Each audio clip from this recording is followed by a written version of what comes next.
Hey guys, it's Rev here from Eclectic Nerds, and I'm here to share with you my Pure WitchCrafter deck profile. I know it's run in a lot of different ways, but I like to run Pure WitchCrafter, so I'd like to share how I personally run it. So first off, we start off with the starter, the WitchCrafter Shmeta. She's my go-to card to go into my deck, to go see whatever spell card I might need, and even monsters really. Right, and then of course I got WitchCrafter Potieri. I run 2 of hers. I know some people like to run 3. I personally like to run 2 because, you know, it's just I have so many millers and searchers in the deck that I just think 2 is fine. Running WitchCrafter Jenny. I love her. So you banish her, and then you get to use whatever spell that you want to pick out and take that effect. So I think that's very useful. I run 3 of her. And then I run 2 of the WitchCrafter Pitore, which I always confuse with Pitire, but I love her because she's also a little search engine in a way.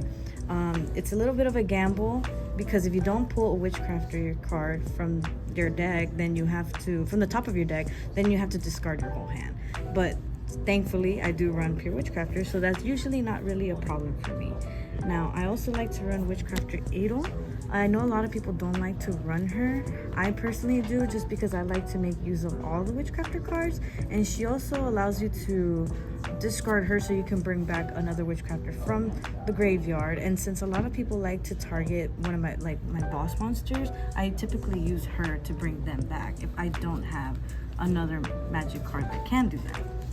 Additionally, I like to run 1 WitchCrafter Haney.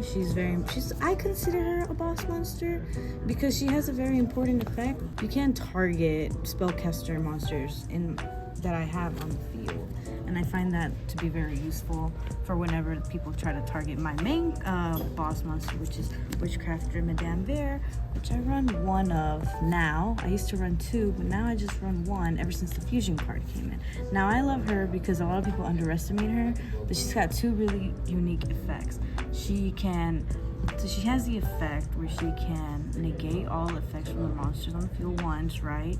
I think it's just 1 chosen, if I remember correctly.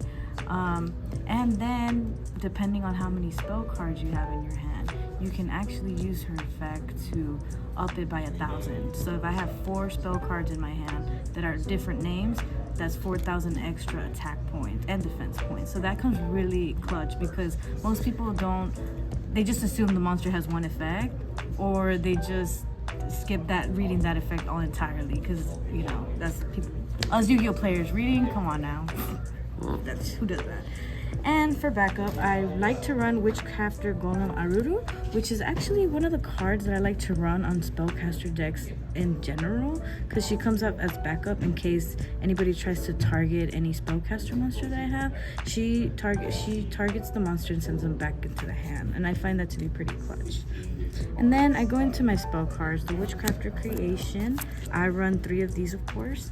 They let me go into my deck and pick out any WitchCrafter monster that I might need. And of course, when there is not a monster reborn, I have WitchCrafter Holiday, which it pretty much works the same way as Monster Reborn, but with WitchCrafters only.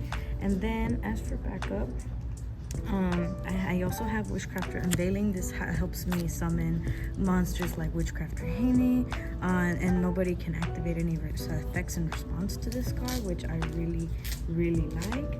And then whenever I have a full board, sometimes I like to go ahead and activate WitchCrafter Draping, which allows me to put back any spells and traps that the opponent might have, depending on the number of monsters I have on the field. And as extra ammunition, the WitchCrafter Scroll.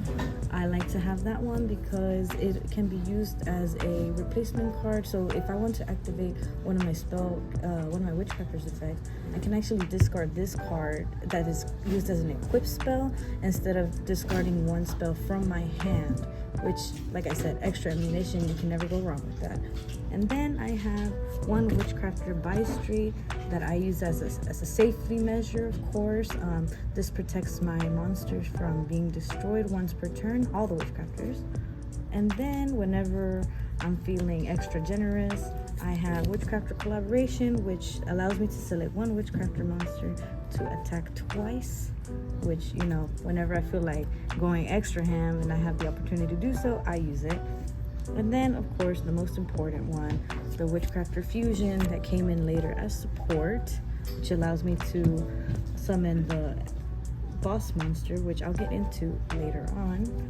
And a little bit different, but I got an idea online to add the Magicalized Fusion, which I just completely butchered, but I use this to summon the Quintet Magician, which allowed me to build or emphasize a little bit more on my extra deck, since this one doesn't really go into extra deck that much, and then Yu-Gi-Oh's kind of been shifting into that where it's like you gotta have an extra deck, right? So I just found it to be really helpful to do that because it allowed me to build more on that.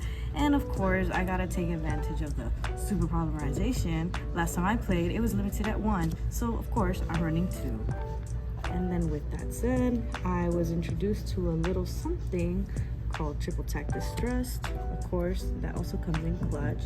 And you know, at some point I did run left hand magician and right hand magician. I know that's a pretty popular thing that people run with this deck to like kind of like trap people in, but I decided to take them out. I realized that Secret Village of Spellcasters is enough, so of course I have my 1 terraforming and my 2 Secret Village of the Spellcasters. And in terms of WitchCrafter cards, the last one I have is WitchCrafter Patronus, which allows me to recycle cards that I may need, and I never run out of spells at that point. Now, something a little new that I'm trying out that was recommended to me was the King of the Swamps. Of course, you use that as material. And for the main deck, I of course end with my staple cards and hand traps. Effect View has been a really good one for me. It's never failed me. It's came out clutch in so many areas or matches for me. And of course, everybody's favorite, 3 Ash Blossoms, because you know her forehead is full of all the nose. And we finished off with Infinite Impermanence.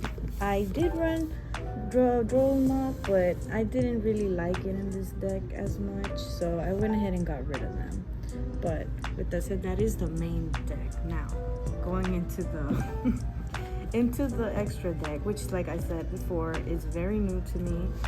So here are my 2 Vice Madams. Love her because, like I said, she's fairly newer. You know, she's like the support that came in later, and she has 3 different effects. And what I really like about this is that effects are activated whenever a spell card or a non-fusion spellcaster monster effect is activated. So basically, like almost all the time, she can destroy 1 card on the field or special summon 1 level 6 or lower WitchCrafter monster from hand to deck, or I can add 1 WitchCrafter spell trap from the graveyard to my hand. So once again, it's really hard to run out of magic cards at this point, or spell cards at this point. Then, of course, as I mentioned before, I run the Quintet Magician, you know, for that extra power. And this also shouldn't come as a surprise as it's making a comeback. I am also running El Shaddai Winda.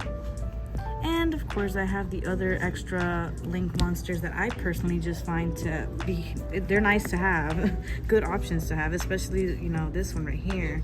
And I have the Nightmare Unicorn, Akashic Magician, and the Proxy F Magician. And of course, this extra deck is still a work in progress, but for now, this is what I have with my budget. I do expect to make more changes in the future, but for now, this is how I'm running Pure WitchCrafter. Later on, I'll probably mix it up again because I like to experiment a lot with this deck. So until then, I'll keep making new updated deck profiles of this deck and then share with you guys which ones I prefer most. My upcoming deck is Cyber Dragon Mizuna, so stay tuned for that deck profile that's coming up. And so we're here at Mortal Card, and here's where I'm sharing my deck profile. We're here in Houston, Texas, and in Nerds We Trust, y'all. Bye.